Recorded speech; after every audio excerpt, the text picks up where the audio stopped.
All right, folks. It is Saturday nights, and as such, I have a full 2 hours of the Paranormal Portal coming to you right now, tonight. So I hope you're all ready, because I'm going to do my best to entertain the hell out of you. And we got a lot to get to. Man, my eyes are all crusty already. It's usually not till the end of the show, but no, it's just been a busy day. So I'm your host, Brent Thomas, and hope you're having a great day. Happy Saturday to you. Hope it was wonderful, whatever you did. But thanks so much for spending part of your weekend right here with me. That's always an awesome feeling, and I'm going to do my best to make it worth your while. Again, stick around, because we got a lot of things coming up tonight. Sorry, I gotta see what it is that's burning my eyes. We got a lot of things going on tonight. Of course, we're going to be doing the news. Then we'll be doing the Discord question of the week. And then we'll be getting to some strangeness and oddities, a little bit of the cryptid corner to kind of wrap it all up. But we're also going to be doing a little bit of maybe passive, maybe active in-studio investigating for the paranormal, ghost investigating, because I got a new tool that I'm going to unveil for you tonight, and it's one that many of you, if you're watching ghost shows, whether on YouTube or on the networks or wherever you're watching them, you'll see a lot of the tools and implements that are utilized to detect spiritual presences. And this one that I'm going to unveil tonight is a new one. I just got it literally last week. And I didn't expect to have it in time for St. Ignatius and for the haunted farmhouse where we stayed at. But it came. It was supposed to come this week, but it came like several days early, just showed up. Boom, there it was. So I was like, well, this has got to be the hand of fate. So I brought it with and tested it out. And I'm here to tell you, I was not disappointed. The thing worked phenomenally. And it's just a neat tool. So we'll go through that a little bit tonight. We'll do some investigating, see if we can get anything to pop off here in the studio. So the Ghost Radar, before I went live, had a presence detected for about 25, almost 30 seconds, just standing in front of me somewhere. So that was kind of cool. It was very, very stationary, didn't move, didn't do anything, just kind of stood there like it was staring at me like, what are you doing? So we'll see if it shows up tonight, or if it's someone that wants to talk to us. We'll find out. As well as a couple new phone apps that I wanted to introduce to you guys tonight. I think that, it's kind of fun to go through this stuff, maybe test it in real time here on the show. I'll give you my feedback on it. Not that I'm an expert. I'm not saying my opinion matters a whole hell of a lot, but there's some things that I think are pretty well made, pretty well designed, and they work pretty well. And there's a bunch of stuff out there that is just trash. It's just garbage. And most of it's labeled for entertainment purposes. So, you decide. But, there's some tools out there that I've seen utilized. I've utilized them myself and been at least reasonably impressed. So I think there's some pretty good things out there, but again, I'm not the expert. Hey, Jake Fortes, our little brother from Montana, is here. And he sent me a link to his YouTube channel where he's putting together little shorts and stuff. It was a good job. Nice work. And so look him up. Jake, you can put your link in YouTube if you want to let people know if they want to check out what you're doing. But Jake's been with us for a while. He's been a little missing for a while now, but I'm glad you're back. Good to see you, brother. So anyway, I guess it's just me and you. We're it tonight. So there's no co-host, but you guys are my co-hosts. So if anything comes up in the chat, just try to make it as visible as you can. The best way is to write the @ sign and then Paranormal Portal, because it gives it a nice yellow box that I can see. At least it sticks out a bunch more. So I will do my best to watch the chat as much as I can. So phone lines are also open. So yeah, glad you noticed me. What do you mean? I notice all of you guys. I noticed Barbara Morris here. I noticed Sugar Britches is the first one here tonight. I noticed that Rachel's here, Maggie's here, and Chucky's here. John Stevenson's is here. I noticed all of them. Yeah, just like that. If you want to ask me a question, that's the way to do it, Jake. You got it. That gives me it's I guess an orange box. I thought it was yellow, but it's orange. And so it really sticks out, jumps off the page to me. So it's, I got 3 screens in front of me full of stuff that I have to watch as I'm doing these shows. But that orange box is a great way to get my attention. And, capital letters sometimes works. So that works pretty well too. But the orange box is the best way. So without further ado, I guess we're going to get right into it, folks. We've only got 2 hours. And that sounds like a lot of time, except here on the portal, that goes like that. So we don't want that to happen. So let's see what we can get to. Let's get to the news and find out just what's going on. We'll have to do shout outs sometime tonight too, to see who's here. But, just a word of advice. If you want to shout out, you got to be chatting, because it populates a participants list. That, it doesn't just mean viewers. Of course, it's not the amount of viewers that are here. It's just the people that are chatting that I can give shout outs to. So if you're out there watching and you're like, why doesn't he ever call our name? It's like, because I only have a list of people that are actively chatting that YouTube gives me. It's called a participants list. So it doesn't give me viewers. I can't see who's watching out there. So if you're out there and you want me to give you a shout out, just type something in the chat when we get to that point. I'll announce that I'm going to do it and give you a little chance to type something quick. So without further ado, let's get to the news and see what's going on in the world.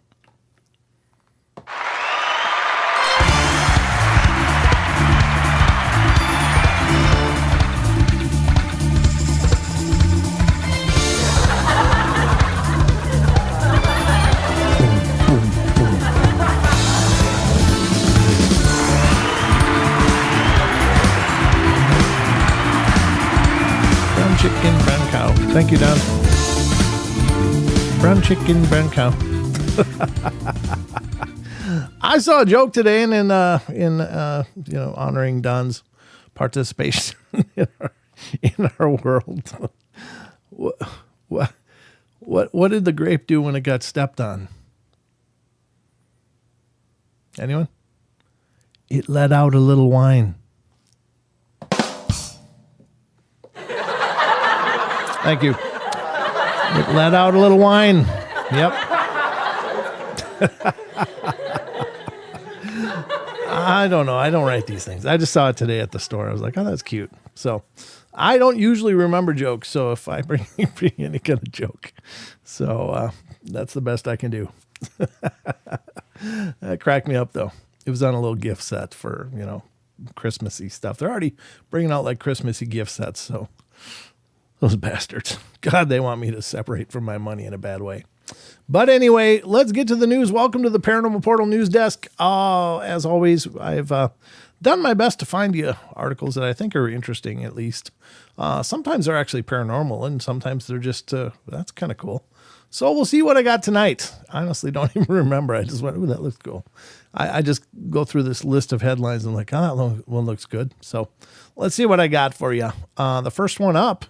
This one's kind of interesting. I don't know where it's coming from or what it has to do with. I don't think it's the same thing as I understand as, anyway, let me introduce the article and then I can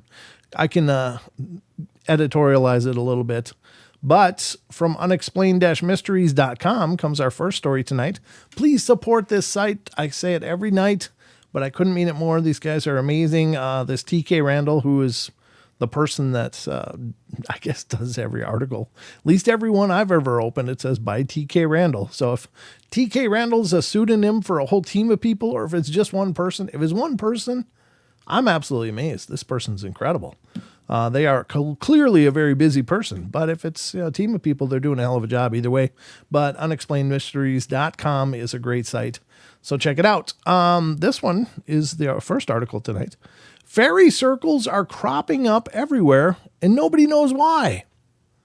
This is not the same fairy circles. I just realized you're probably seeing now for the first time the device that we're going to be showcasing tonight, because both cameras are up, and that's called the Phasm 2 detector. It's like a yes-no detector, and it's really cool, but we'll get into that in a little bit. That's kind of, I guess, news. So it belongs in the news as well. Fairy circles are cropping up everywhere, and nobody knows why. Now, I always thought maybe it's a difference between a fairy ring and a fairy circle, but it might be regional. I don't know, because I got a yard full of fairy rings, And basically a fairy ring is a circle that forms in your yard. It starts out like literally like a dot, and then over the years expands outward and grows every year. And basically it's a colony of mushroom, a kind of mushroom. They're actually delicious, and not like I'm giving you advice to go eat any kind of mushrooms. Definitely do your research. But they are these little mushrooms. They don't grow real big, but you can harvest them. And my God, if you saute them in butter, they're incredible. They really are, but they grow in my yard, and I eat them. So far, I'm alive, so I must be okay. But that's what I've always assumed was a fairy ring. But now this is saying fairy circles, I guess. So let's see what this says. The mysterious circular-shaped patches of ground are starting to appear at sites all over the world. The phenomenon, which was previously thought to be confined to the deserts of Namibia and Australia, has since been found to be far more widespread, with over 263 sites identified worldwide so far. The circles appear as flattened, barren patches of ground that can number in the thousands and that are situated only a few feet apart, producing a polka dot formation over a wide area. They also appear to primarily in dry, barren, and inhospitable regions of the world. And there's a photo right there, I guess, showing them. This is what causes these patterns to form. I give up. They look like indents, though, don't they? They actually look like they're like impact marks or something. It's pretty crazy. It says I already read that part. It says several theories have been put forward to explain them, ranging from the behavior of termites to plant toxins, but none of these explanations have proven definitively conclusive. Exactly why fairy circles are becoming increasingly widespread also remains a mystery. We conducted a global and systematic assessment of fairy circle-like vegetation patterns and discovered hundreds of fairy circle-like locations on 3 continents. Scientists headed up by environmental science Emilio Giardo, I guess it's Giardo, wrote in a new paper. Our study provides insights into the ecology and biogeography of these fascinating vegetation patterns and the first atlas of their global distribution. So no answers here, folks. We still don't know. They just have basically said, hey, we have a question and we can't answer it. Thank you so much. That is all. Over and out. I don't know. They don't give us much to go on. Apparently, the research so far has been pretty inconclusive, but interesting. I don't know. I was just thinking, what could it be? Is it like, is that, I don't know. It's crazy. They're little patches, but you would think that maybe since they know the areas that they're at least occurring in, they could put long exposure or some of those cameras that take a photo every minute over, put a big memory card into them, let them just go nuts for, a month or something, then go back, get the camera, get the data thing and see if they can observe new ones forming. So at least they can understand, how they form, what's going on. Maybe that would give them more insights. Hell, I don't know. Just a thought. But yeah, it's pretty crazy. Fairy circles. Is that the same as a fairy ring? Apparently not. Apparently not. There's the device again, just so you can see it. It's the Phasm 2 is the device that we're going to be utilizing a little bit later. Maybe we'll get some responses. I can tell you I've seen it work. Not only that, I've seen it not only work, but be verified by a structured light camera. Well, one that shows stick figures. It was really, really cool. So that's a little sneak peek into one of the videos that'll be coming up. But I thought, wow, that's pretty amazing. So that was the first article. Let's get to more. The next article up on deck here tonight is a ghost story, and it's kind of tragic, but I don't know. Very strange. We'll see what you guys think, because the next story up, coming from unexplained-mysteries.com, is fire crew attempts to rescue vanishing ghost woman from the bottom of a well. This is from September 28th, 2023. That's got to be horrifying. You think someone's down there needs rescuing, and you go over and over and over trying to rescue the person, and there's nobody there.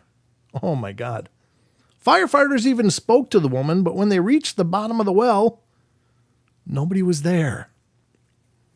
In a bizarre and unnerving story out of Mexico this week, police officers and fire rescue crews attended to the scene of a woman who was trapped down a well in Saltillo Nuevo Centro Metropolitano neighborhood on Saturday at around 3:30 in the morning.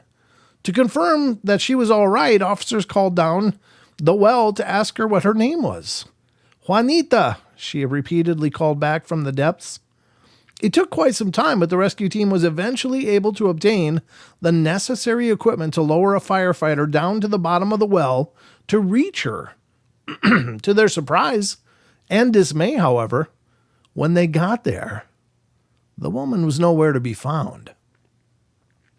The bizarre case has since prompted a number of paranormal interpretations, and one local newspaper investigator suggested that what the rescue team had heard was the voice of a ghost. Juanita, whoever she was, may have perished in the past by falling down the well. Whatever the case, all that could be ascertained was that she's definitely not down there now. Wow. How would you like that? I mean, if you busted your hump and did all this work to bring in a piece of equipment that could get you down there to rescue this poor person who is somehow trapped in the bottom of this well, and you go through all of that, you get rigged up, you're going down, maybe facing death yourself, just to get down there and there's nobody.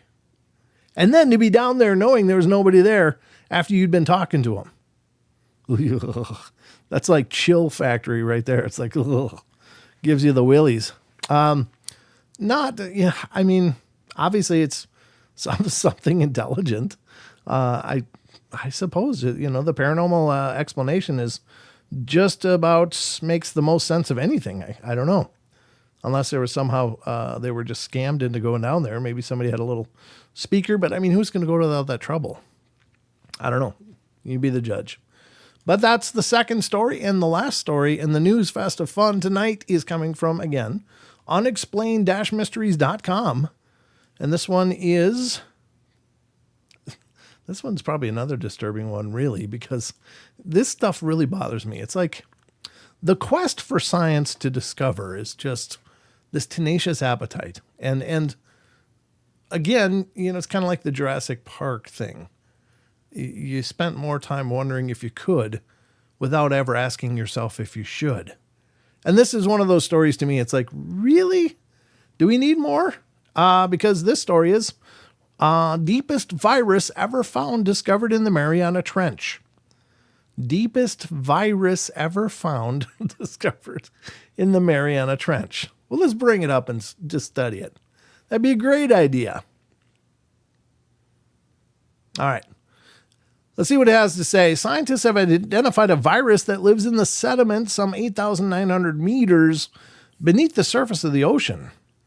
The more we delve into the deepest, darkest, and most inhospitable regions of our planet, the more we come to realize just how resistant life can be.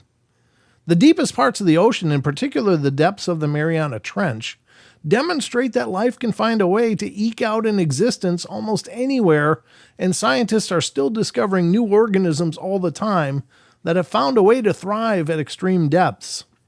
Most recently, researchers from China and Australia have revealed the discovery of a virus, the deepest ever found, some 8,900 meters down in the sediments at the bottom of the trench. Namely, there's this romantic name, VB_HMEY_H4907, this virus has perfectly adapted to prey on certain types of bacteria, which are also found in the extreme underwater environments. To our best knowledge, this is the deepest known isolated phage, Phage, I think that's phage, in the global ocean, said study author Min Wang of Ocean University of China. Extreme environments offer optimal prospects for unearthing novel viruses. For the concerned about the potential for the new virus to kickstart some sort of pandemic, don't be Due to its extreme environment, the virus is highly specialized to survive only at the bottom of the sea, and there's no chance that it'll suddenly adapt to infect humans. Really? Really? Are you sure? It could help in the development of new medicines and treatments, however. Yeah, that's how it gets. Just quit poking crap. Just leave it alone. If it's a deep virus, leave it deep. Don't bring it up here. I mean, there's a reason they say practicing medicine. It's because we're learning. It's like lawyers are practicing law and doctors are practicing medicine. I don't know when they ever figure it out or master it, but so far they've only been practicing. So I don't think it's safe for any scientist to say, don't ever worry because when they say that, that's usually when things go all kinds of wrong. I'm just putting it out there, but I guess time will tell. Anyway, that just bugs the hell out of me. It's like, leave that stuff down there. Okay, you found it. Fantastic. Oh, it's only suited to live down there. Then leave it there. That's where it needs to be. All right. Anyway, that's been the news. Hope you learned something tonight. I know I learned, and we all learned together maybe. That's the course of the Paranormal Portal, ladies and gentlemen. We're on a journey of discovery here. And I discovered that there's viruses over 8,000 feet in the ocean. And there's fairy circles. And there's a ghost in a well. How about you? What did you learn? I also learned it's time to end the news. So let's get back to the rest of the show, and we'll see what else I got on deck for you. Sometimes I don't even know. We'll figure it out together. All right, here we go.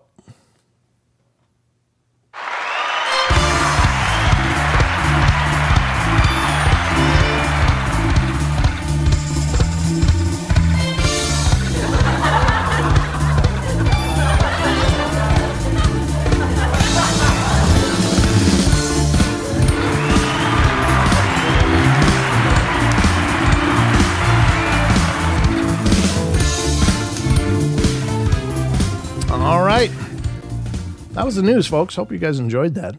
I know I enjoyed bringing it to you because, well, hell, I like learning. That's right. John says, I'm always learning. Good. Me too. I'm learning. Yep. 100%. Maggie says good.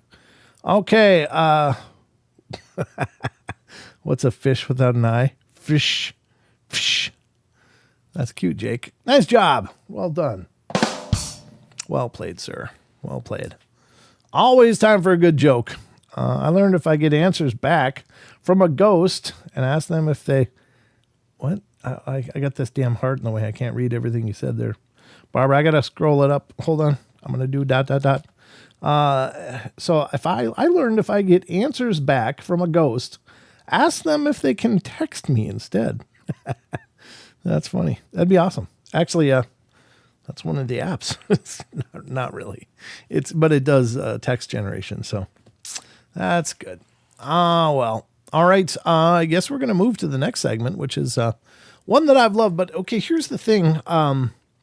Chucky and I were just talking tonight, and Maggie is a little bit as well. And we noticed that there seems to be a less participation on our next segment.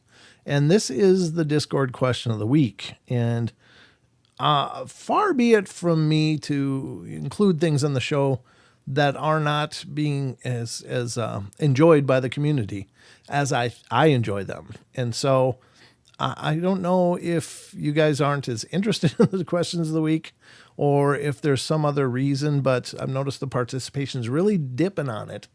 And so we're probably going to move the question of the week down to just one time a week because, it's okay. It does kind of bum me out a little bit, but at the same time, my job is to try to find things that we can do on the show that you guys find appealing and engaging and want to participate in. And if there's something that's not as fun or not as interesting to you, it doesn't need to be part of the show. This is an ever evolving recipe. And I do work, pretty hard trying to, come up with new things, new parts to include on these shows to make it interesting, because if I just did the same thing over and over and over and over, and I did that for a long time, I did the same thing over and over and over and over, and I enjoyed it. And I know there was several people that did enjoy it, but I also noticed that sometimes people just kind of wander away. And so I always try to reinvent the portal, at least to some degree, to bring you guys the best show I can, but also because I like to watch this grow. This is my dream. So just so as you knows, oh God, that damn, okay. So here's the thing. One of the things today, my cat got a hold of a bird, but I got it away from the cat before he killed it. So I've got it in an aquarium right now, but it's in the house, and so is the cat. So are the cats, I should say. And that's right on the other side of the wall. And I'm just trying to hope that it'll heal so I can let it go and it'll fly away and it'll be happy and everything will be fantastic. However, my cat is a little brain damaged and I love him to death, but he's like a Terminator. And so I just heard a thump over there and I'm like, oh no, he's in this bird's in a 10-gallon aquarium. And so far I've chased that cat out of there about, 8 times tonight in getting ready for the show. Not that's your problem, but let me just write a quick text because I don't know if everything's fine. Please check the bird. I don't know. Maybe I'm a big softy, but I just heard a bang. Heard a bang. Okay. So I'm trying to get this bird releasable. Right now he's only got like 2 tail feathers left, which frustrates the hell out of me, but I'm going to try. It's the least I can do for the little guy. I did sit and hold him for a long time while he was just dealing with shock of being, chased and almost devoured by a cat. So what can I say? I'm a softie. It's my gentle heart. All right. So we're going to get to the Discord question of the week now, but please let me know if any of you have opinions about it and you're like, it's great except for this, or I'd like to see this, or, it's not really enjoyable. Just let me know. You're really not going to hurt my feelings. Again, I just want to bring you aspects to the show that are interesting, that give you guys a voice, that allow us to have a conversation. So if it's something that you're not enjoying so much, let me know. Yeah, I know. I've always done this my whole life. I've always find injured things and tried to care for them. Some of them were success stories, but a lot of them weren't. But all you can do is try, right? So what am I doing? Oh yeah, I know what I'm doing. I'm doing this. All right, here we go. Off to the question of the week, folks. And let's do it.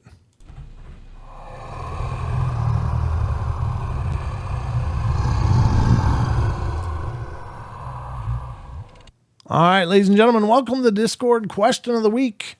We've got questions and you guys have got answers. And this is our Discord community. Again, there's a pinned link on the top of the YouTube chat. If you want to become part of our Discord community, I'd love to have you over there.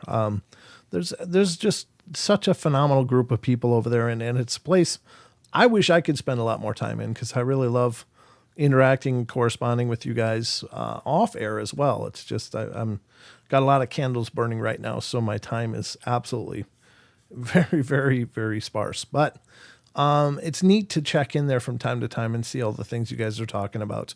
Matt. What did you say? What?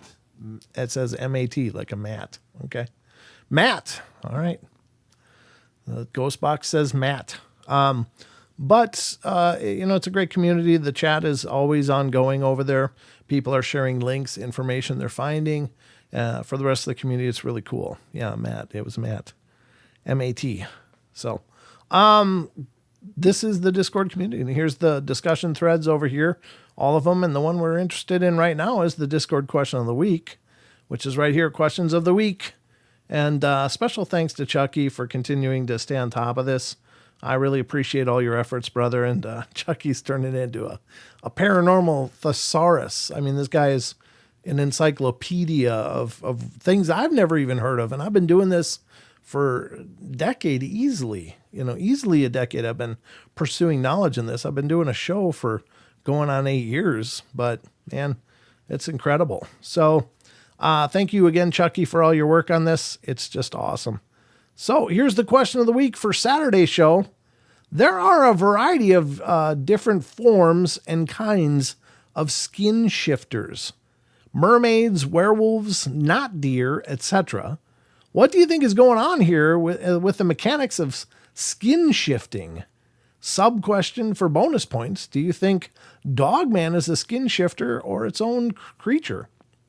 Now that's a new term to me. Honest to God, I've never heard of skin shifter.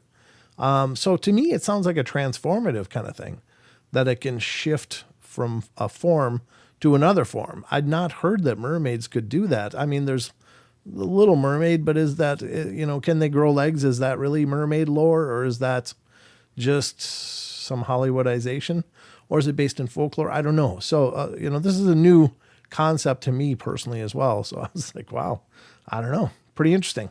But the first one to weigh in was ZX81V2. And he says, one thing always jumped out at me with the Dogman, a pic of St. Christopher. And that is interesting because St. Christopher is sometimes depicted as the dog-headed saint. And that to me is fascinating. This photo that you're seeing here is an actual, Catholic image of St. Christopher. I think both of them are, but this one is quite well known, or was anyway at one period of time. I think most people, even Catholics that I've talked to, I was like, well, when I'm talking about paranormal stuff and the cryptids come up, I'm like, well, do you believe in dogmen? Like, no, not really. I'm like, well, St. Christopher was supposed to be a dog-headed saint. What? So I've had that discussion many times. So I find that interesting. I think about that a lot too. And in fact, I don't know why, if he didn't look like a dog, why would they call him the dog-headed saint? I don't know. Maybe he's really homely. I don't know. But anyway, cool point. Eric the Purple Hobbit comes in. The question you ask, or the way you phrase it, is difficult to answer, as I am neither a biologist or scientist of any kind. Even if I was, I think all that stuff is beyond their comprehension. Now, if you're asking, why do I think all of this is coming to light, or more encounters, simple answer: population increase on both sides. As for the Dogman bonus question, it's most likely its own critter, apart from werewolves and skinwalkers, but as always, who knows? Chicken Man knows, because he's everywhere. Laugh out loud. Chicken Man knows. There you go. Then CX81 put this up, of course, from Family Guy.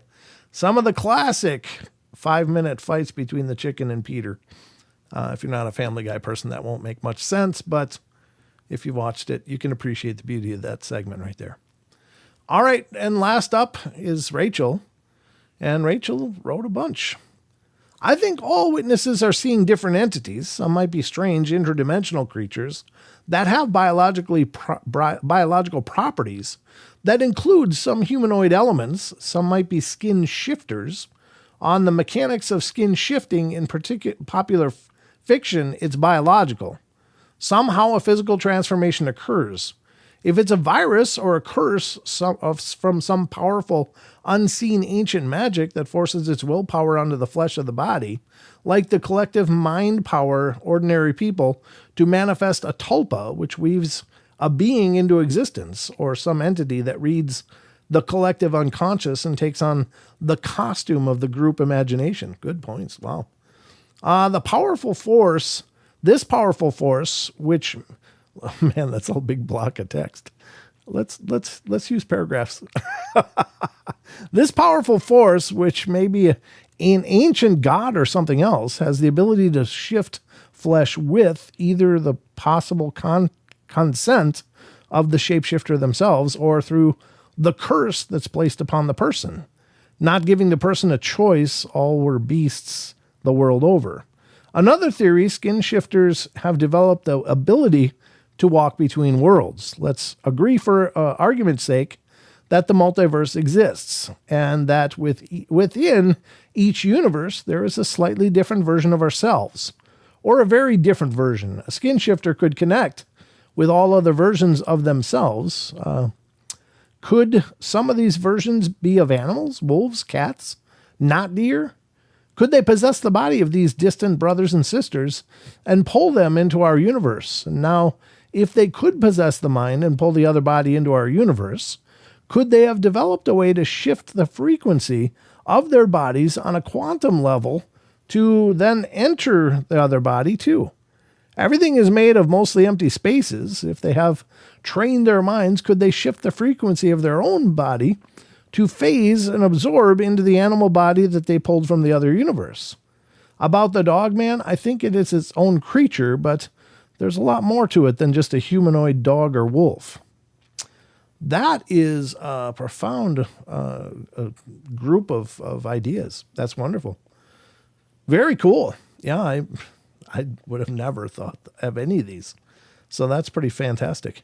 Yeah, that's why I like this. It's you guys just bring so many cool things into light. So thank you, Rachel. I appreciate your response, and I appreciate the comprehensive nature of your response, and obviously incredibly well thought out. Wow. No, don't apologize. It's okay. It's just a big block of white, and I'm like, oh, it's sometimes hard to keep my eyes on one line, and then I end up drifting lines, and I'm like, no, back. So, like, my mind is reading, and I end up like reading a few words ahead of my mouth, and then I hit a word and like, no, that doesn't make sense. And then I look and realize I shifted a lane. So it's probably because I need a bigger monitor. My eyes are just getting worse as time goes on. So what do you do? Anyway, that is the responses from our question of the week. So thank you, everybody, for your participation that participated. I really appreciate it, and it's incredibly interesting. Again, I love your thoughts. I would hate to see this segment go, because I love knowing what you guys think of this stuff. You guys bring me new ideas all the time, and maybe that's selfish of me. Like, please feed me more ideas. I can't think of any more. Well, I'm always coming up with theories and ideas as, every day goes by, but you guys bring me to new places that I may never have gotten to. So that's what I think is really cool. So thank you, everybody, for participating. Please keep it up. MCAT just came in. Good job, brother. Good to see you. I was just watching the Coloma videos a week ago for reasons that will become readily apparent in the near future. But I was looking at MCAT, and I was like, oh, it was a lot of fun. I wish I could hang out with MCAT more. MCAT's a paranormal investigator as well, folks. He works, he's done it for years and years, and he's a fantastic guy. One of the nicest people you ever want to meet. So good to see you, MCAT. Great to see you stop in. All right, so this has been the production of the question of the week. Let's get back to it.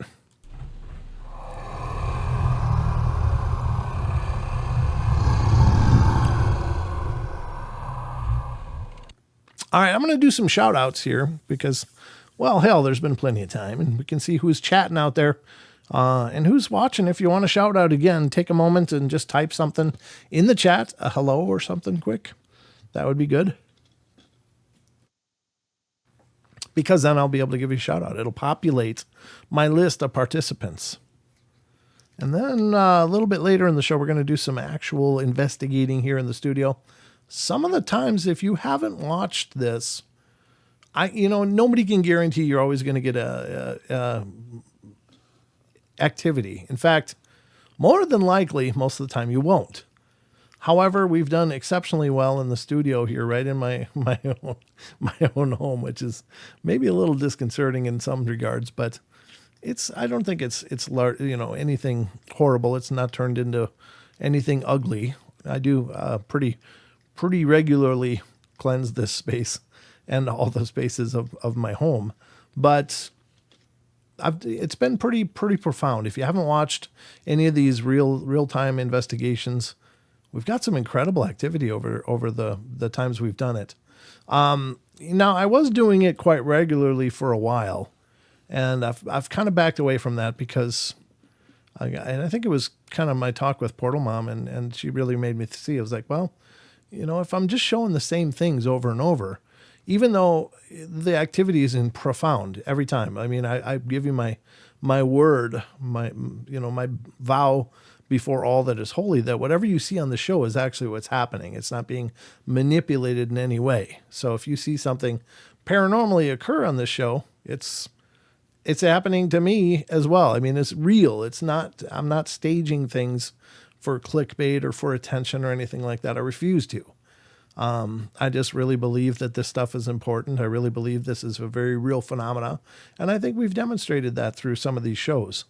So, but where was it going? But the point is that to continually show you activity utilizing the same tools over and over is going to get repetitive. It's like, oh yeah, the flashlight went on again. Yeah, I saw that the last 3 shows. It's like, yeah, it's maybe not as exciting to see the same thing triggering over and over, even though every time to me it's incredible.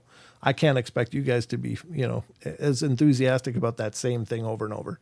So I kind of backed away and I thought, well, whenever I get anything new, we'll do it again. And so I got something new, and that is this thing over here. And I think it's the Faz. I'm going to look it up quick because it's a weird name. I just thought it was the pyramid, but they gave it a weird name. I got it from ghoststop.com. And I'm looking up the name for it right now because that's not the right website. Paranormal gear.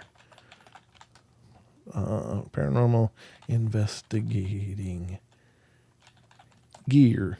Equipment would be better. There we go. Go stop. Yeah, that's what I typed. It didn't come up that way though. Okay. Well, it came up right this time. The box that I'm showing you is called, there it is. What is it called? It's called, Flux 2. Flux 2. Where the hell did I come up with Phasm? Anyway, Flux 2 is the name of the device. And we're going to be breaking that out pretty soon. Okay. So we'll get into that, of course, a little bit later. But it's a neat device. I've utilized it on investigations last weekend and was pleasantly thrilled with it.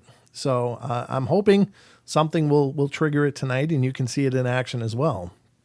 I don't know. There's no guarantees. Might turn it on and nothing will happen, just like the REM pod. Every time I've turned that on in the studio, it's been nothing will touch it.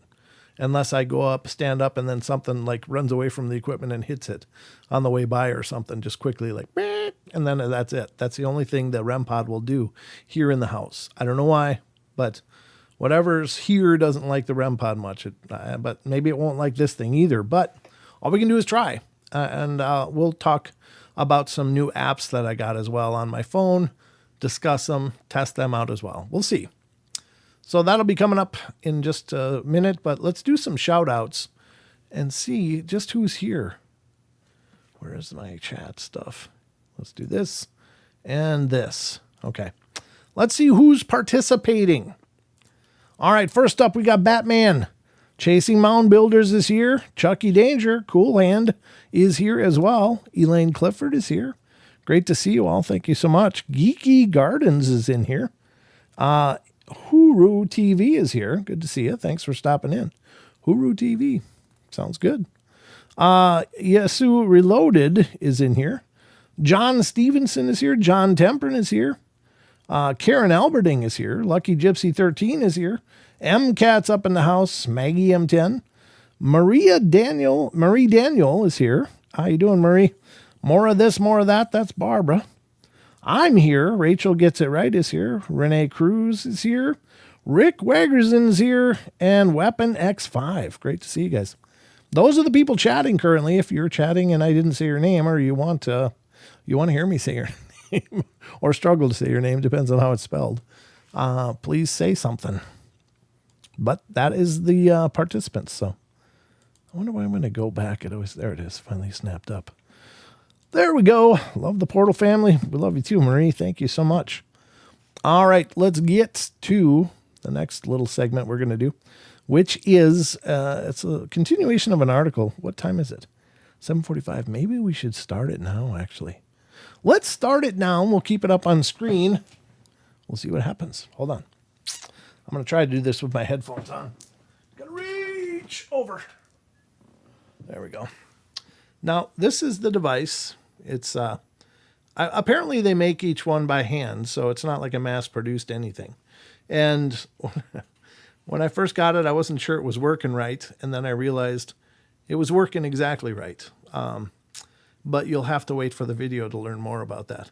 It just didn't seem like it was working right, but it was working right.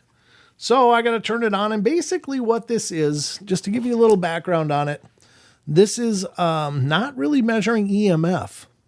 So it's not just like a different version of a K2 or something like that. It actually has little sensors on the side, on both sides, and it's a left and right side. There's a red side and a green side, so that's where you get the yes, no, boy, girl, the binary kind of options that you can give in questions for the presences here. And if they're understanding you, they can light up the corresponding side to indicate their answer. But it's a proximity detector, so it basically sends out a ping signal.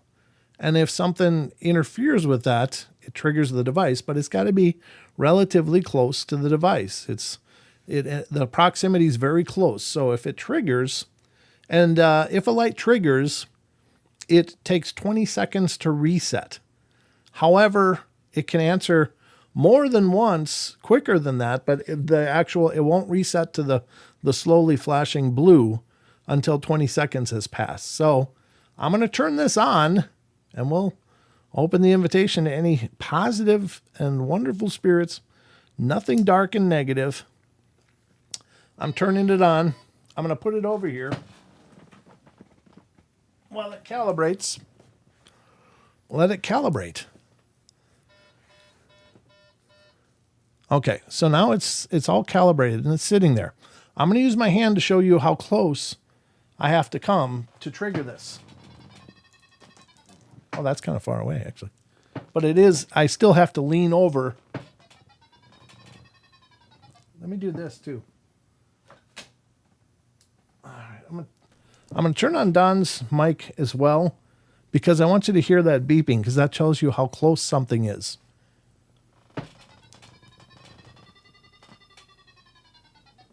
Are you hearing that? Are you guys hearing that beeping? Let me know in the chat if you're hearing that beeping. That shows you, hi, how are you, Bigfoot, Michigan Rob? Good to see you, brother. Bigfoot, Michigan Rob. He's a great longtime friend as well. Geez, good to see him. And Rob's got a channel out there, Bigfoot, Michigan Rob. You can check him out on YouTube as well. Nobody hustles like Rob, let me just tell you that. That guy's always working it. He's always doing promos, and he works really hard, not only for himself, but for Tex and everyone else in that group of shows, and they do a hell of a job. So check them out. Let's see. You're hearing it? Okay, thanks, Cool Hand. So that's a proximity detector, and basically if something gets close, it will light up one side or the other. This side is the red side, so that would be the no side.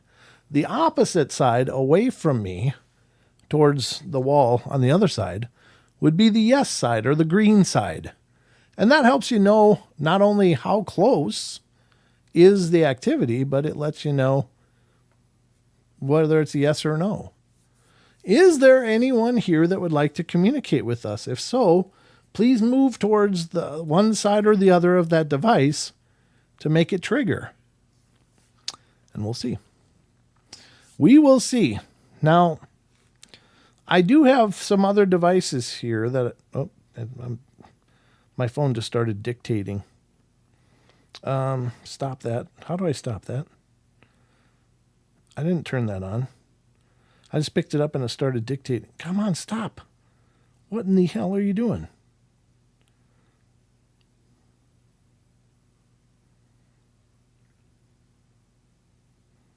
Okay, I think that's it. Nope. Is that it? Okay, good. It was doing that on its own. It started like typing in my chat. Paranormal phone. Yeah, exactly, Batman. I don't know what the hell that was. That's not what I wanted to bring to your attention. There's a couple other devices, and they are a little bit of a pay. There is a pay barrier on some of these. We've done Spirit Talker on the show many times. We've done Spirit Music Box a few times, and that uses several environmental changes to show if something might be close. And and affecting it, and it plays music.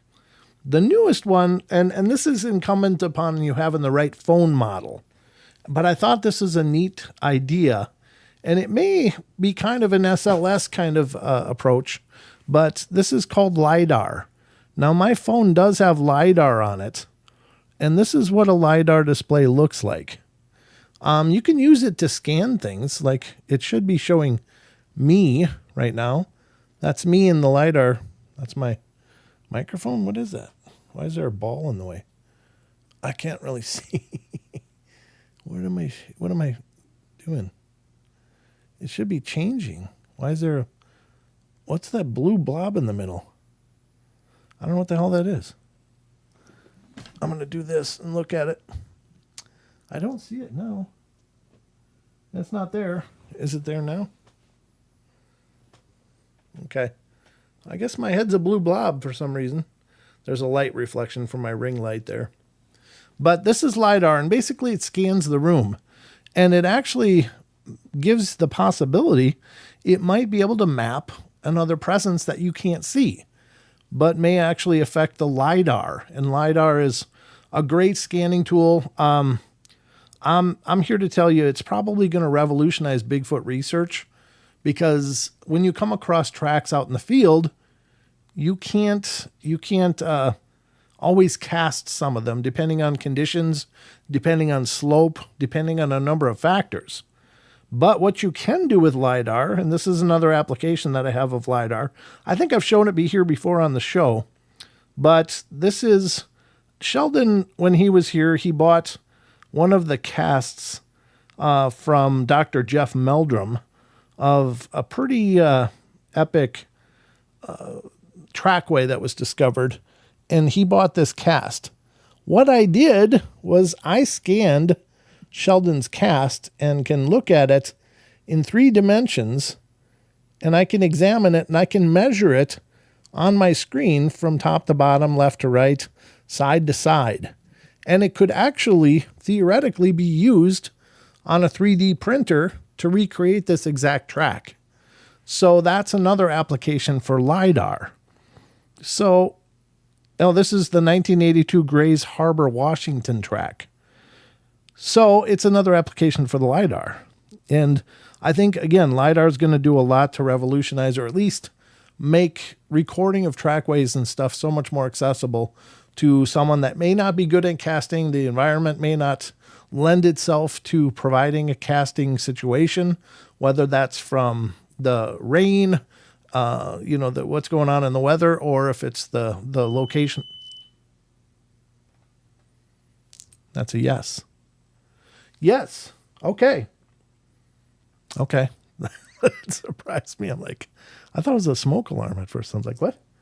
Yes, you're here. Okay, wonderful. Thank you. I appreciate that. That's announcing the presence, I guess. So, if I can ask you a question to whoever's here, if you are a female, light up the green side again. If you are a male, light up the red side. In other words, come to the side towards me if you're a male, and if you're a female, go to the opposite side away from me and trigger that response. Let us know if you would be so kind. So we'll see. It worked. Yeah, I mean, there's nothing up to the door over there, so there's nothing that would have changed the ping as a proximity detector. So that's unexplainable. At least it is to me. So we'll see if it'll let us know if it's male or female. And that'll be green for female, red for male. So that's LiDAR. I wanted to introduce you guys to that because I think the applications for LiDAR in either scanning trackways or use in other paranormal investigating, I think will be kind of big. I don't know if it'll be a great tool to use for detecting presences or not. I've never seen anything on there. I haven't done a lot of testing with it though either. In fact, I'm kind of kicking myself that I didn't utilize that when I was at St. Ignatius, but I was already holding a camera. And when I was doing the live stream, I couldn't have done anything else anyway, because I only have one phone and you can't utilize an app and stream live. at the same time. It won't work. So I couldn't do anything there, but the next night I should have, as I was holding a camera, done some LiDAR scanning and see if anything showed up. That would have been great. Chucky remembered. Thank you, Chucky. So that one I'm looking. This is not a valid menu option. I have no idea where that comes from. It doesn't happen often, folks. Whatever that is, something being triggered in my computer. But it's generating that voice. Now, those of you on TFR probably didn't hear that. Maybe you did. I don't know. But those of you on YouTube definitely did. I don't know what that is. I've looked and looked. I can't figure out where that voice is being generated from or why. So, anyway, continuing on, there's another application, and this one I was introduced to by Tobe Johnson, he's a part of a lot of investigation efforts and stuff, but he has also been closely working with Brett Eichenberger and Jill Remensnyder with the Flash of Beauty videos. And I met Tobe in Vernal, and he introduced me to this, and it's called EMF Detector. That's literally the name, and it shows, I mean, it's hard to show you the icon because it's so damn tiny, but the app looks like this, and it will do an active sweep of EMF, and you can see on a meter on the dial whether it's high or low. This is relatively low. It's still a little bit of EMF in here, but that makes sense because I've got a lot of things running all around this. But you can sweep around and it'll give you readings, in real space. It'll let you know. And so that one will be good for investigating, and it's an accessible tool for any of you that are interested in having an active EMF measurement, which is apparently really good in spiritual investigating. Can it make a 2D image 3D, like a ghost photo that will bring out potential facial features in a ghost photo? I don't know what the LiDAR, or I imagine you're talking about LiDAR. You're either utilizing LiDAR or photo. I don't know that they work in concert with each other. Mostly people are utilizing AI for that kind of thing, for looking at a two-dimensional image and AI calculating shadow and such to give it a 3D mold. That's mostly done on an AI kind of framework. Not so much with LiDAR. Maybe, I mean, if you could take a photo and then scan somebody's face as well without them moving, then you would have both a perfect image. Now with LiDAR, you can also, I can scan my entire house. I could literally scan my entire house and bring it into a program like Blender, which is a free 3D artist tool. And I could make a 3-dimensional walkthrough map of my house. And I think realtors will probably end up doing more and more of that going forward, because it gives people the ability to walk through a space without actually having to visit the space. So, but I did want to mention this to you as an EMF detector. Right now it's very low. If I move it forward, it gets a little, I guess it's 145, 46. I think that's pretty cool. Thanks for the shout out, Brent. You rock. Oh, anytime, Rob. Thank you. It's my pleasure, brother. We got to help each other out, We're all doing the grind. So the EMF detector, I think, is worth getting. EMF detector. The next one I want to talk to you guys about is this one. So far, we've only had one indicator on that, on the what the hell was it called again? God, I'm so terrible. Flux 2. I'll remember that eventually, but I have a dyslexia for names. So Flux 2. The next one I want to mention to you is one that's been around for a little while, and it's pretty highly regarded by a lot of investigators out there, at least in the YouTube variety. So this is called Necrometer. Now, this is not necrophonic, but it's made by the same people that make necrophonic. And this is Necrometer. And it'll do one of two things. It'll either do a text-to-speech option. I should probably turn off my wireless and go into airplane mode here. Let me do that quick. There we go. Everything's off. so that it won't be interrupting that. All right, go back to necrometer, and we'll see what it says. But it said loud so far.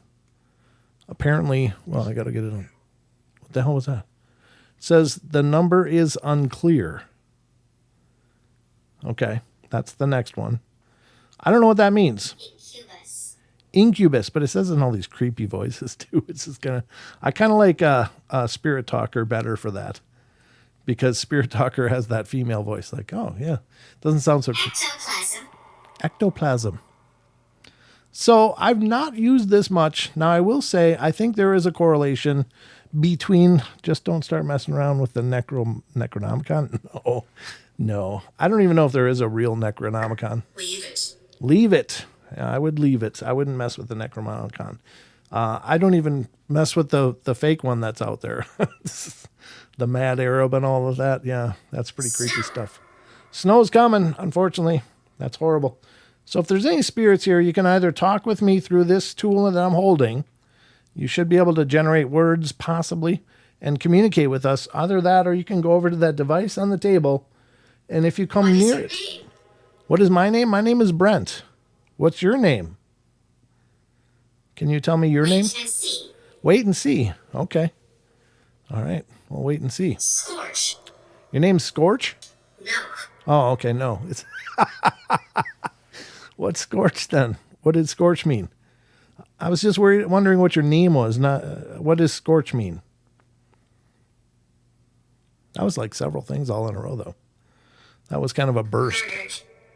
Murdered. Oh, that's horrible. I'm so sorry if you were murdered. That's a terrible crime. That's very sad, and I hope you find your way to the light. That's just so dark. Ugh. Try to be happy though, please. Forgot what I was saying now. Murdered kind of took me off my groove. Touch. Don't touch me. We don't need to do the touchy thing. That's okay. Got personal space here. Projection. Projection? Okay. Are you able to go near that device on that table and make it light up so we can see that you're here? I could put out a cat hole too. I hadn't thought of that. Those are easy enough. Hunted. Hunted? Who's hunted? Carpools. Carpools? Stop talking. I can't. It's my job. I have to talk. Otherwise, this would be a real stupid thing to be streaming. It's my job. I have to talk. I'm sorry. I don't mean to be offensive, but I have to talk. It's what I do. Wrong. What do I do then?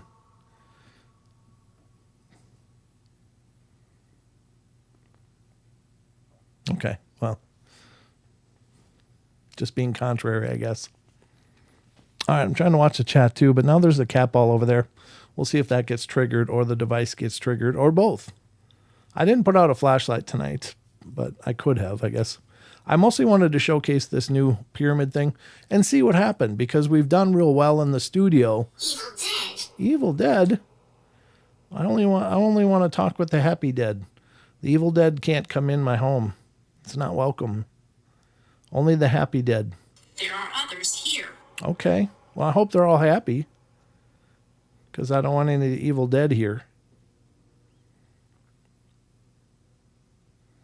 I just want to have conversations and to make contact with any discarnate spirits that are still here, lingering. Stab. Yeah, don't do that. We don't stab. Nobody stabs.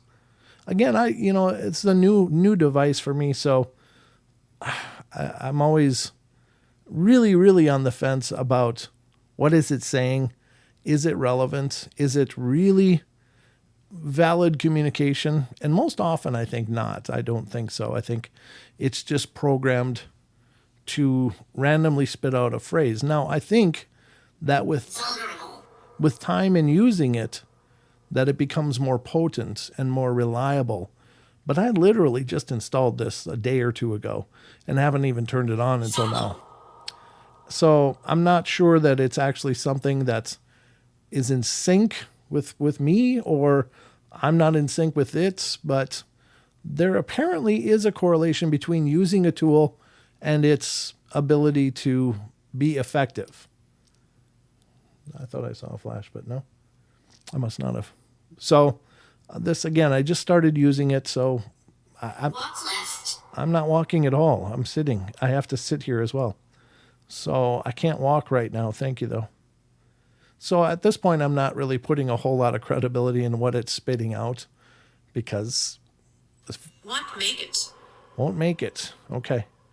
Again, that's very random. It's not really very, it doesn't have anything to do with anything I'm discussing or talking about. It doesn't seem to be on topic. And that's what I'm looking for, is for it to be on topic with what I'm saying. Is it bringing in feedback that might be relevant to the discussion I'm having? Then it may be communication. At this point, it may just be a learning curve. Maybe what we're hearing here is a spiritual presence trying to learn how to utilize this tool specifically. And so that's why it's just these random samples. You will die. We all will eventually, for sure. Take you. Take me where? I'm going to stay here, but thank you. I'm not going anywhere. But I keep addressing it because... Press. Press what? Press what? There's also a speech function on this that I haven't tested out. And essentially, if you slide... I don't know if you can really see, but there's a slider here. Germinates. Germinates. Again, what does that have to do with anything? Probably nothing. But it is a tool, and like any other tool, maybe I can't hear. you can't hear. I'm sorry. Maybe the spurts of feedback that we are getting, even though they seem like random samples, are a learning curve of an entity trying to learn to utilize this tool. Maybe in 1800s. 1800s. Yeah, there's a lot of stuff happened then, huh? Is that when you were alive in the 1800s? If anybody's here, please go close to that device on the table. That's. I am peaceful. I'm glad. There you go. That's the kind of people that are welcome here. Thank you. I'm glad you're peaceful. If anybody's here, can you walk towards that device? This is speech. You're right. Maybe meaningful. Maybe we're getting somewhere now, maybe not. I don't know. You know, the verdict is way... Haunt who? Haunt who? I'm not really into haunting anyone. But these are some new devices. And... Madly. Madly what? That's... Agree. You madly agree. Okay. That was two different words. Madly agree. So are you learning to use this device? Is that what's going on?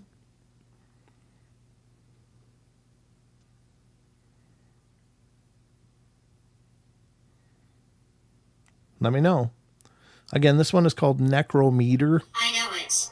You know it's called Necrometer? Okay. Yeah, that's fantastic. It's not one that I've used, again, before today. I turned it on and looked at it. Empath. Empath. Yeah. Are you an empath? I think all spirits are empaths, aren't they? We'll see. Bathroom. Bathroom. Do spirits have to use the bathroom?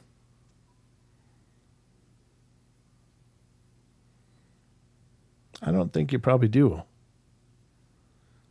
Although at St. Ignatius, there was a bathroom that just jumped off the charts on, I think it was a K2 meter, just went nuts. And I don't know if there was someone on the bathroom, but it made me feel really uncomfortable. Like, oh, sorry. Didn't know you were in here. What do you do? True. Okay. Right. Right. True. That's two positives. I like positives. Right and true. If you're here, can you go walk? I heard a truck. You are here. I am here. And maybe you are too. I did hear a truck just before that, in just a second before that. So that's interesting. That may be an actual correlation that we're getting somewhere. We'll see. But this one I think was, Sin. you sinned? Okay, well, I think we all do. We're all working on it though, right? Nobody's perfect. Body. You sinned in the body? Okay, well, I think that happens. I hope that you find absolution. But the Most likely. most likely, okay, good. Yeah, that's good. I'm glad to hear that. Celebration. You have a celebration? What are you celebrating?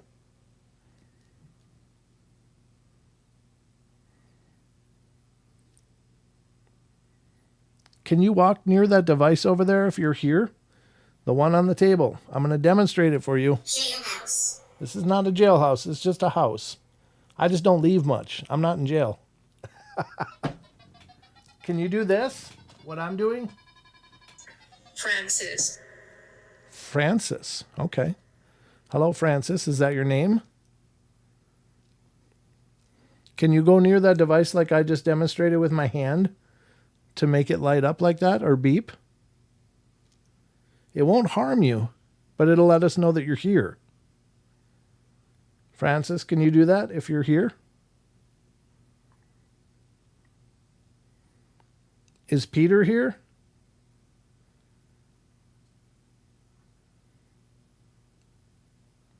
Peter, are you here?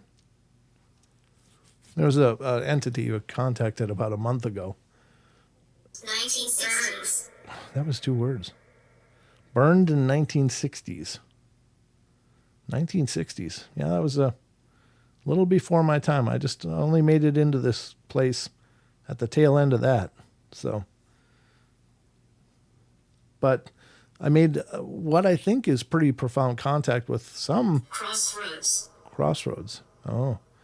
Some entity that apparently identified itself as Peter. I said, "What's your name?" "Peter." I said, "Was it Peter?" And then the cat ball went off like, "Yep," or the flashlight. And another time I said, "Where are you, Peter?" And the cat ball flashed just exactly at that time. It's like, wow. And then I said, "Peter, are you always here?" And boom, the flashlight went on. It was just really profound. And so I had a string of contact with what I think was possibly a spirit named Peter. Not likely. Not likely. Who was it then? Was it not likely Peter? Who was it? Can you answer me? If there's any presence here, that's obviously positive and wonderful because dark and horrible presences are not allowed in my home. If you're here, could you walk towards that device on the table that's flashing blue, or the little ball that's sitting on the table, can you make that blink by using your energy? You just got to go near it. Again, it's very much like the REM pod. The REM pod would only just squawk just for a second. Each night I used it, and that was about it. Now this seems to be largely... No, I don't know that there's anything here for sure. Don't get me wrong, but I'm just saying. Standing behind you. You are. Well, it's not showing up on the other thing. The force. Use the force. There's nothing showing up behind me on the ghost radar. Are you sure? Help speak. I'm trying. I've given you tools. You can speak through this tool I'm holding, or you can go towards that device on the table and it'll light up red or green depending on the side, and I can ask you questions. 2010s. 2010s. Okay. Well, they're getting more current. What happened in 2010s? Did something happen?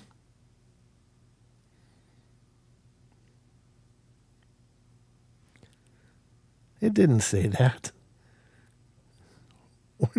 Renee, that never happened. It says on the screen what it's saying. It never said. Died in building. You died in a building in 2010s? I'm so sorry. Are you stuck?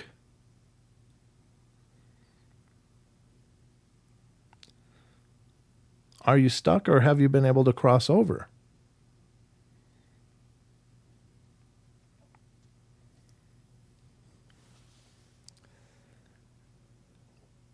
Nope. No. So I said, have you been able to cross over? It said, no. I guess that's a no to that part.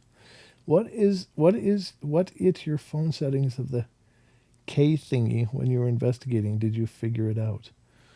K thingy. Phone settings of your K thingy. Not sure. Was it when I was streaming? Phone settings of the K thingy. I'm trying to think of what you're referring to, Maggie. That's what I heard. I'm going to rewind. Cheerfully. Cheerfully. Okay. Well, good. I want you to be cheerful. I want you to be happy and peaceful.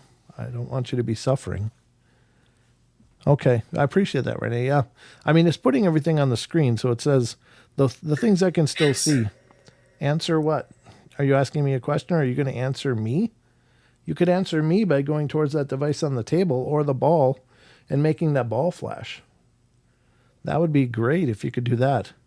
So far it said answer cheerfully, nope, died in a building, 2010s, help speak, force, and standing behind you. But yeah, it puts everything on the screen, which is nice because if you don't have... Died in house. Died in house. Did you die in this house? Is that what you're telling me, that you might have died in this house? Let me know if you could. I will kill. I hope not. That's not good at all. Don't be dark. That's not okay.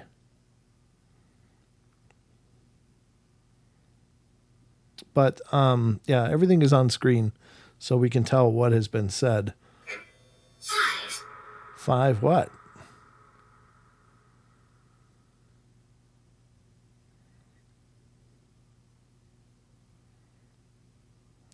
So I don't know if any of this is really... Close it. It says close it, but it's spelled closet. There's only a very little closet in here, and it's full of my junk, so there's not much room in there. I don't know. There's only basically one closet in this whole house. So there's not many closets, unfortunately, which is always a problem when it comes to finding places to put clothes.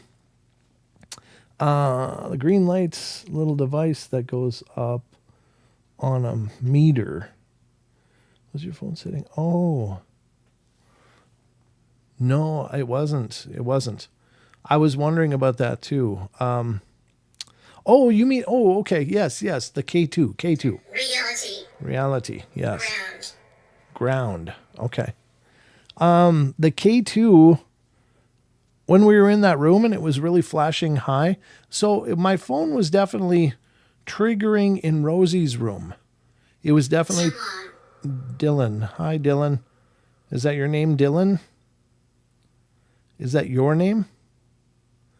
So when we were in Rosie's room where the Coors cans were, at first, I mean, there was some anomalous K2 stuff going on there.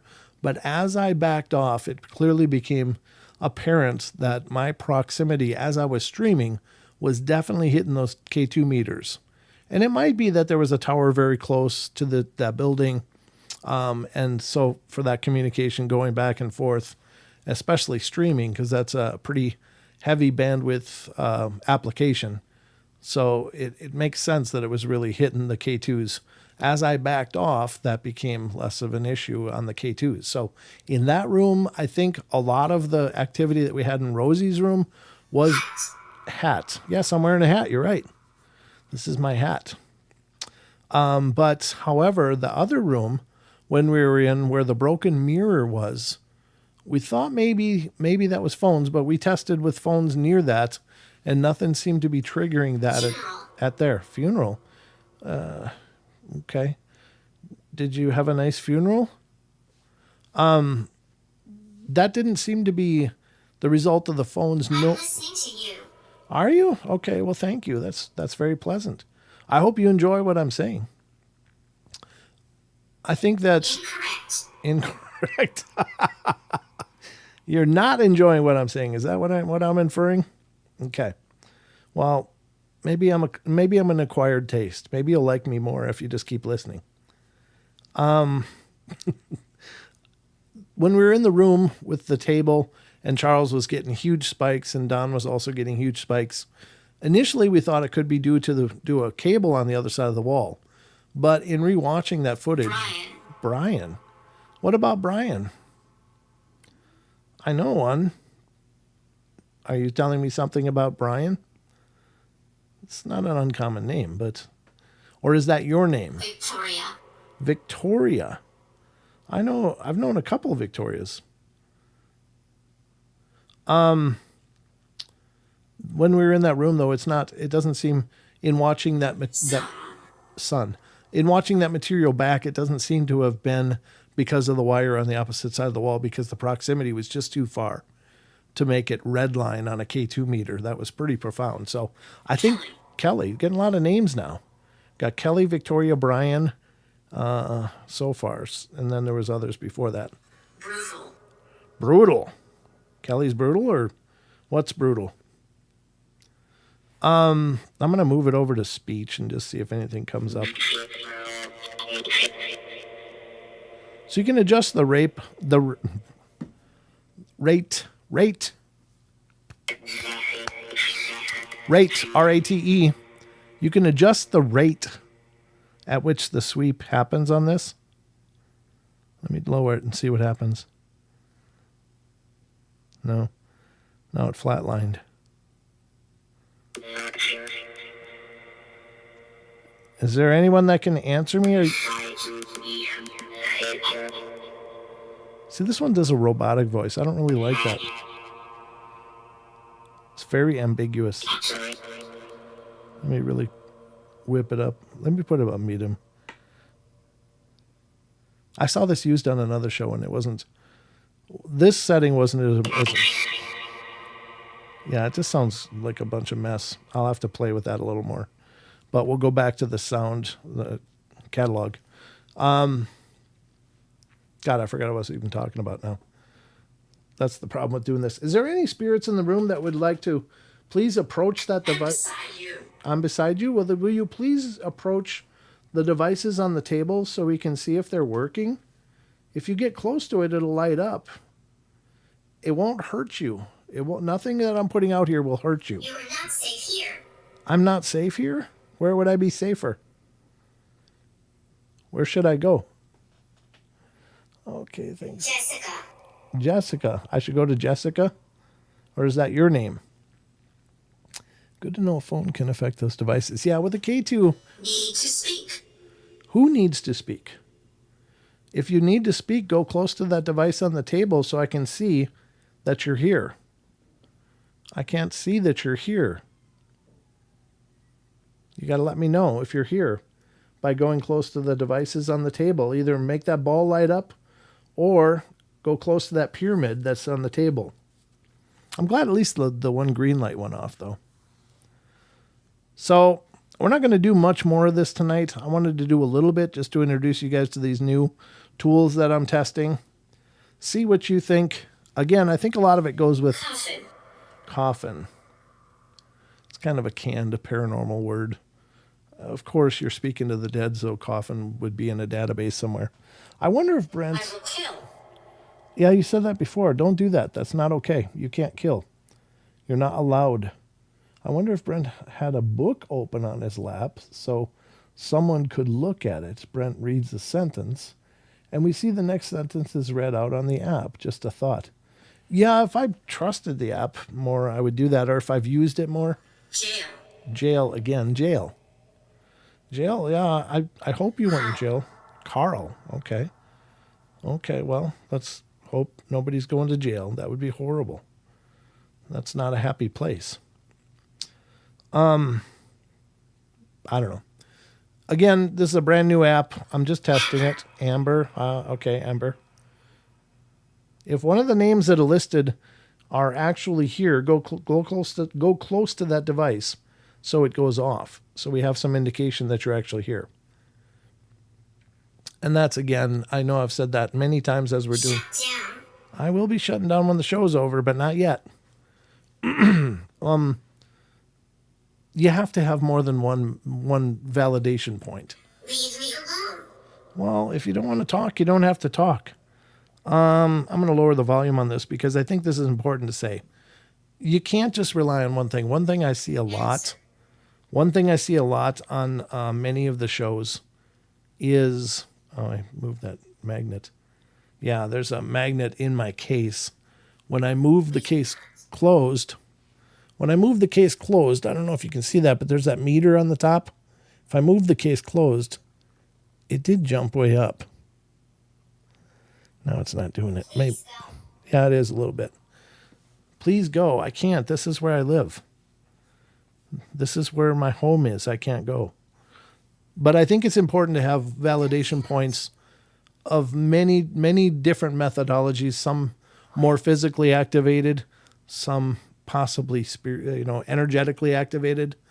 Maybe they're all energetically activated, but they're not the same thing. A lot of times on a lot of the programs, and maybe I'm doing it right now, but I'm just trying to see if there's anything valid with what's being said. So I'm challenging it. It says the number 8. Yeah, there's an 8 ball up on the wall there.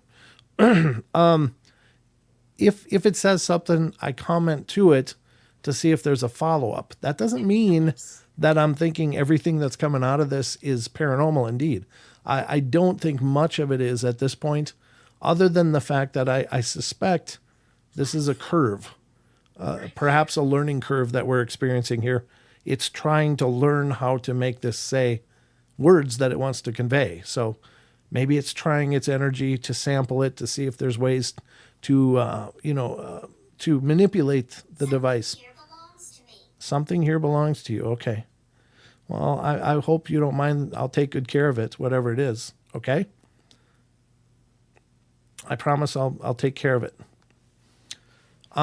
So I do think it's important to have other methodologies to validate it. So if I get something here that's profound, I can't just trust that this is correct, that this is actually absolutely saying something that needs to be paid attention to.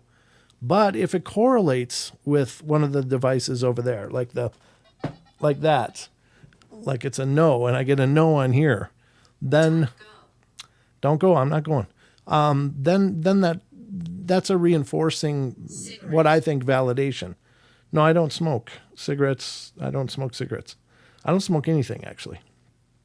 So, but you have to have more than one methodology to authenticate activity, because if without it, who knows? I didn't program this app. I don't know what it's been set to say. I don't know if there's, if it's just spewing out algorithmic garbage, if it doesn't correlate with everything I'm saying or a lot of what I'm saying, if it's not also hitting another device, it's really ambiguous to me, and I don't put a lot of stock into it. When we get more than one thing triggered, then to me that's very interesting. It still doesn't necessarily validate that it's for sure paranormal, but if you're getting multiple hits, then I think it's at least like, whoa, we potentially have some activity going on here. Let's pay closer attention and see where it goes, see how we can follow it. And, being as I'm not an active psychic communicating with the dead, I can't just, channel and, talk to spirits like some of the gifted people can. So I have to use devices, but I think you have to have checks and balances on this. So I searched jail Carl Amber equals David Carl Smith stood in front of a judge on Tuesday and entered a guilty plea for killing a 26-year-old Amber Guillory. Huh? Oh my God. Well, that's a little heavy. And so maybe everything I said is just garbage. I don't know. That's a lot of correlating information. If that's really what you found, man, that's powerful. You're making me hungry, Rachel. What your app said in a row, jail caller Amber. Yeah, that is really powerful. Wow. That's the weird part about it. How do you know if it's not just sharing you something absolutely unrelated to me completely? But good on you, brother, that you Googled that. That's brilliant. You took all those words, Googled it, and found that. That's amazing. And this just happened on Tuesday? Yeah, literally, 3 or 4 days ago. Huh. Amber Guilery. Wow. That's very powerful, Justin. Hen. Hen. It says hen. Anything about hen in relation to that, Justin? Because the ghost radar is saying hen. I don't know why. But we'll just see if anything else triggers, because we still got some time here. I got about a half hour, and I want to get to some cryptid stuff. Only 3 words. That is crazy. It's always the right time for alphabet soup. Yeah. Yeah. Amen. Hen party. Yeah, exactly. That's cool, Justin. Nice job, brother. Wow. And for those of you that may not know, Justin has been a dear friend of ours for a long time. We met him at several conferences, he and his family, and just wonderful people. I miss you, actually. I was wishing you'd show up at some of the conferences we were at lately, but I haven't seen you yet, but it's good to know you're out there, man. ABD, I love ghosts. Yeah, I do too. I mean, I love investigating this stuff. I truly do. I will tell you, it's exhausting. It's incredibly... Timble's Chicken City, yeah. Yeah, I wonder how they're all holding up. I haven't heard them talk about them for a long time. But, yeah, I love investigating this stuff, but it's like a place like St. Ignatius. I'm here to tell you, man, I realized how absolutely horribly out of shape I am, because just going up and down the stairwells over hours and up and down the floors and into rooms and around, and this without any really serious climbing. It was just repeatedly being on my feet. Man, by the end of the investigation, I was so ready to be done.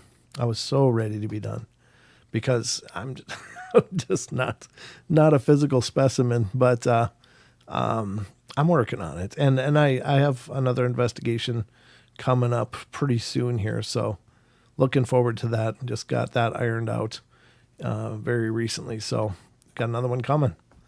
And we'll hopefully keep finding information and great activity. Again, the reason that I'm doing that is not just for personal reasons, just so you know. If you're a part of the channel or you've been around for a while, you probably know this. But if you're new to the channel, I am putting together investigation videos. I'm working with an editor, and we're compiling them into episodes that will be featured on the channel. Now, if you're a channel member, you're going to get early access to those. And that's one of the perks coming up. However, it's also one of the things that's so incredibly hard to mitigate on top of everything else that I'm currently taking care of. And so I'm doing my best to get them done. I thought one of them was about to be done a couple weeks ago, but we had to rework some stuff. So it's still being done. But anyway, it's all part of the drawing board. However, before we run out of time, I'll just leave this up on the screen. It'll be up. If it goes off, cool. We'll keep watching it. I got the voice app off now, the necrometer off, and we'll just keep it as part of the toolbox, and I'll continue to test it, and we'll see. That is interesting that you found all of that information, Justin. Thank you, brother, for looking into that. I didn't expect that at all. God. I was expecting that it was just garbage. Now I got to pay attention to more of the stuff it's saying, but maybe I got to Google everything. Grilled cheese and bacon sandwiches. Okay. Why are you guys talking about food? I'm here working. What are you guys doing? What happened? Bigfoot. Yeah, I saw that, Mom. I must have had it on airplane mode when she messaged that. Thank you, Mom. Mom's always looking out to make sure I notice when people donate. Thank you, Mom. I appreciate it.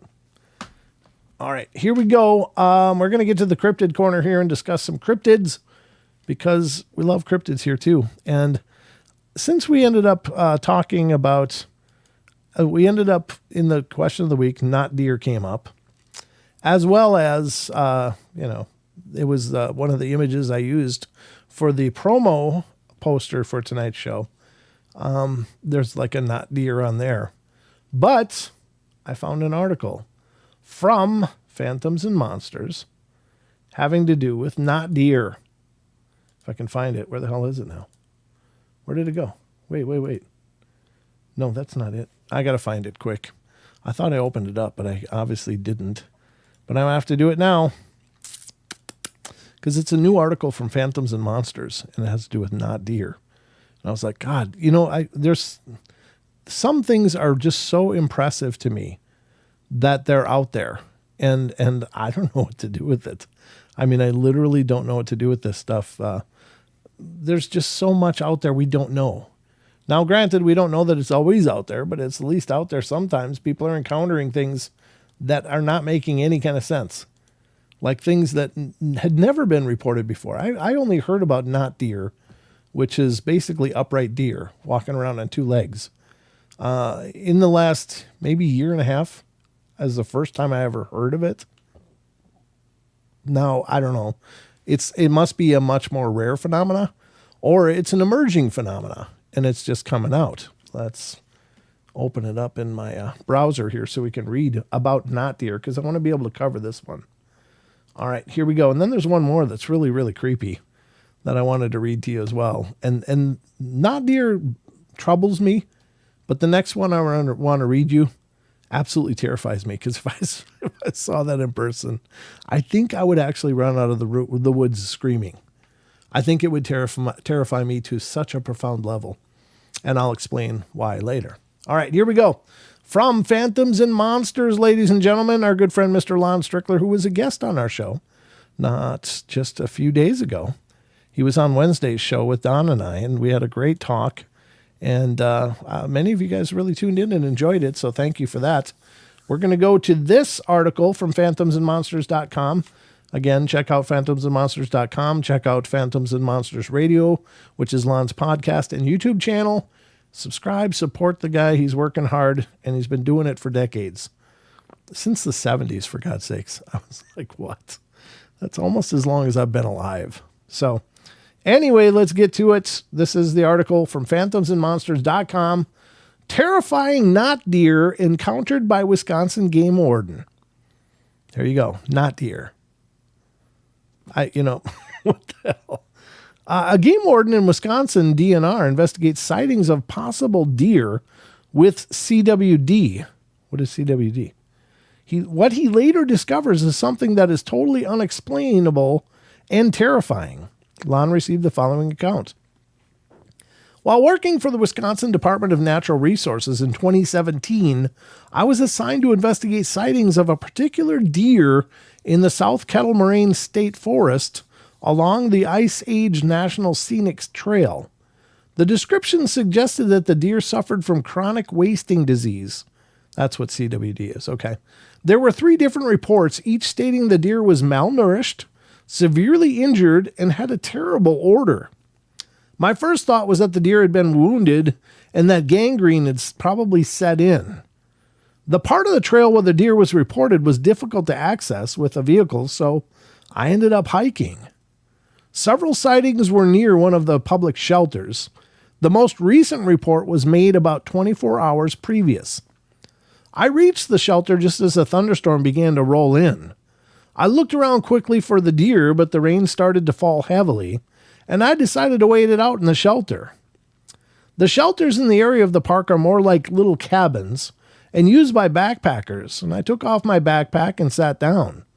I was soon overcome by the stench of rotting flesh. It came out of nowhere, and it was so strong that I was nearly gagging. I looked around to the interior of the shelter to see if I could find the source. Then I saw something move past the doorway, but when I peeked outside, there was nothing. The stench then disappeared as quickly as it had manifested. I waited in the shelter for maybe another 30 minutes. The storm hadn't let up, but the stench suddenly returned. I didn't know what was going on, but I knew there was something terribly wrong. I can't explain how, but I knew.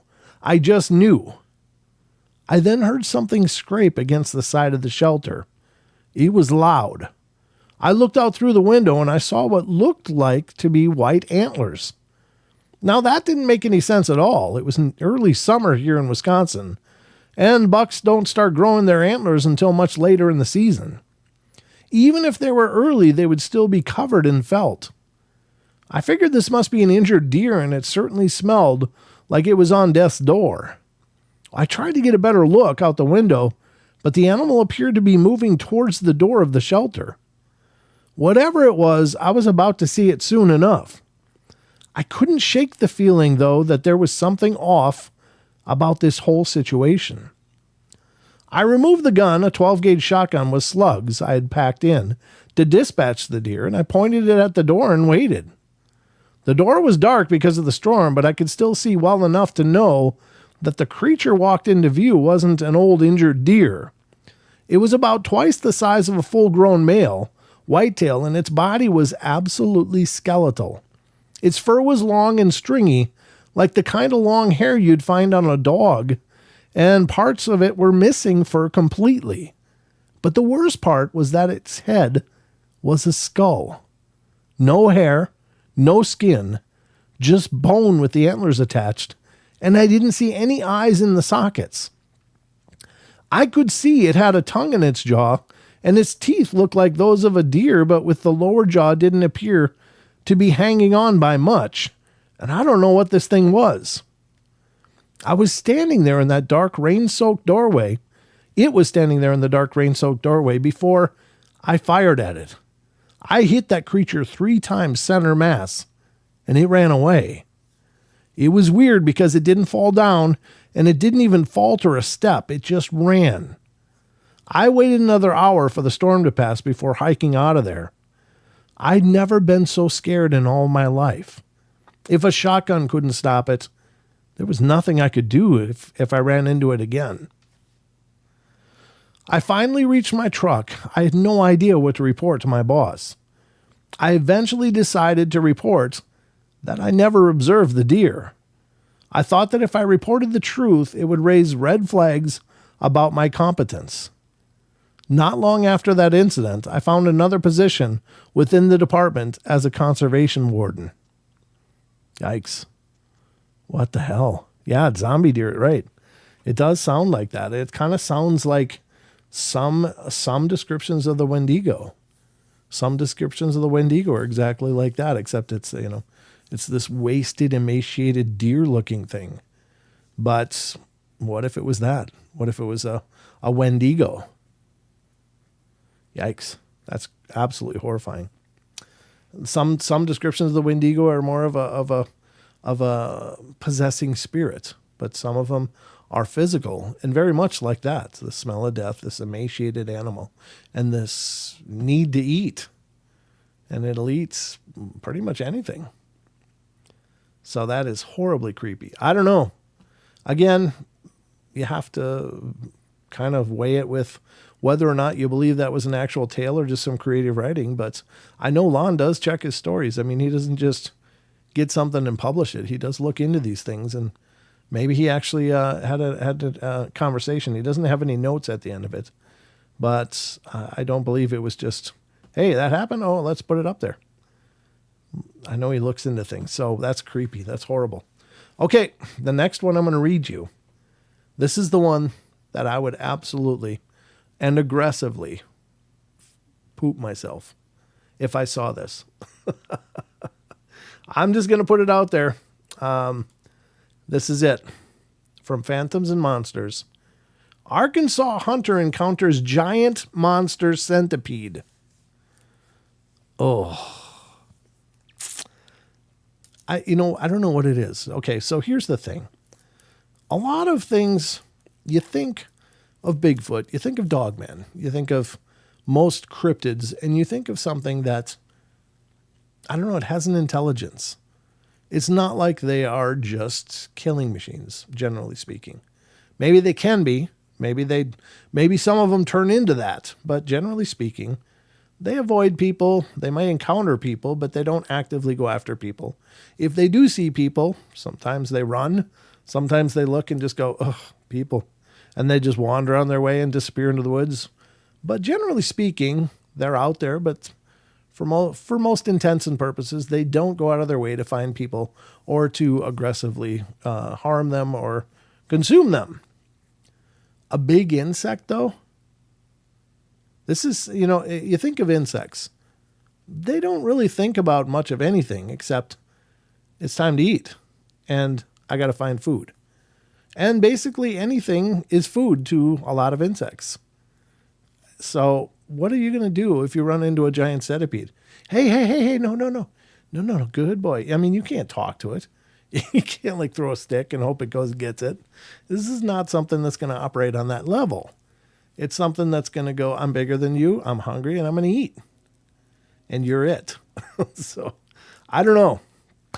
That's the part that drives me absolutely batty considering giant centipedes or other bugs. And have you ever seen a centipede eat? They are not gentle. I never like to enjoy, never like to observe watching anything die. To me, that's just horrible. I think everything needs to live or has a right to live, and that should be, encouraged. But some people film creepy things like they have these pet giant centipedes, and they'll feed them mice. And it's not pretty. It's not pretty at all. It's absolutely, to me, it's absolutely mortifying. It's an ugly thing. There's nothing poetic about it. It's not like the lion grabbing the throat and just holding on until they smother something. It's just ugly. So, and a lot of things like that, like praying mantises, they're ugly eaters. They're not nice. They just grab and start chewing. It's freaking horrible. So, enough build up. Let's get to the story about the Arkansas hunter encounters giant centipede monster. All right. First and foremost, this one goes to the especially bizarre category. I received an email from a witness in West Central Arkansas. I followed up with a witness by telephone and email, adding details to the original account. I tried to keep the narration as original as possible, and I honestly don't know what to make of this sighting, so I'm going to just present it to you as it was explained to me. I found you on the internet and needed an explanation of something I saw last October while bow hunting. I live just east of Little Rock and make my way to Sebastian County when the season opens. There's a man who owns a farm with woods who I've known for many years, so he lets me come on his land to hunt, and he told me a while back that he doesn't like to go back into the woods anymore because there were people seeing too many weird things. Well, I never saw anything weird until the last time I was there. When I got to his house that morning, we talked over coffee. Then I made my way towards the woods, and I guess it was in the low 60s and clear. It had rained for a few days, which made me happy because wet ground in the woods would make less noise when walking. I took the usual trail along the edge until I reached the ridge where I would take cover in the woods, in the rocks.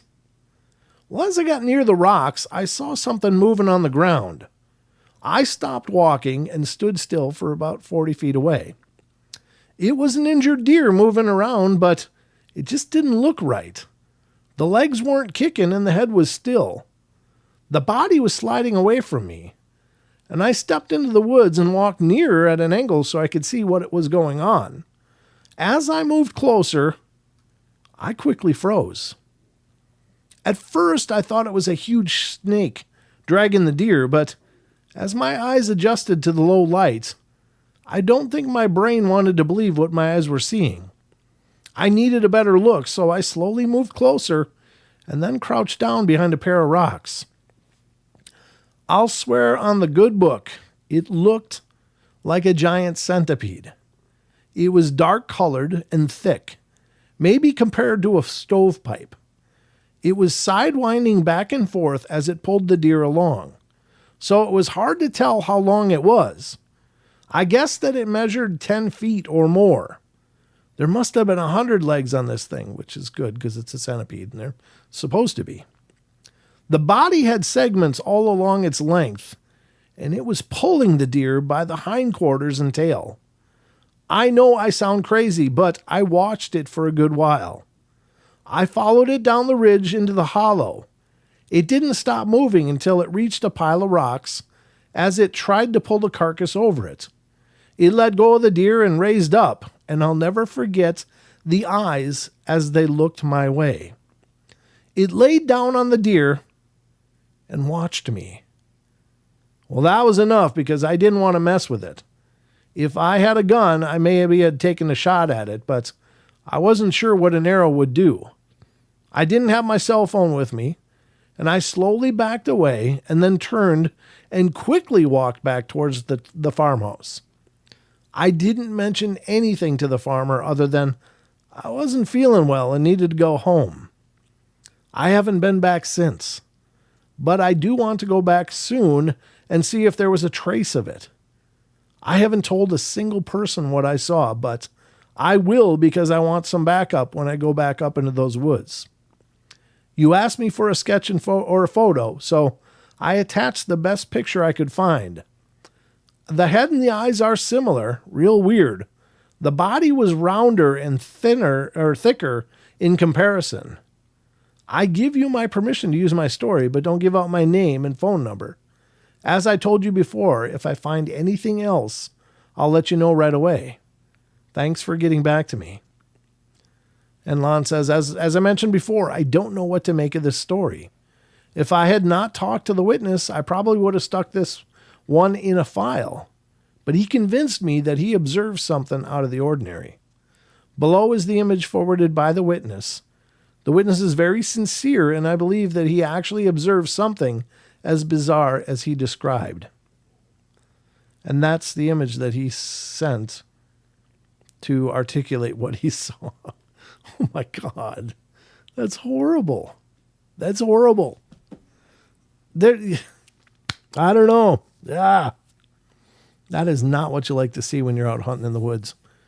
I don't think I would feel safe because if there's one, could there be more? I would be thinking there could be more because there's never just one anything, right?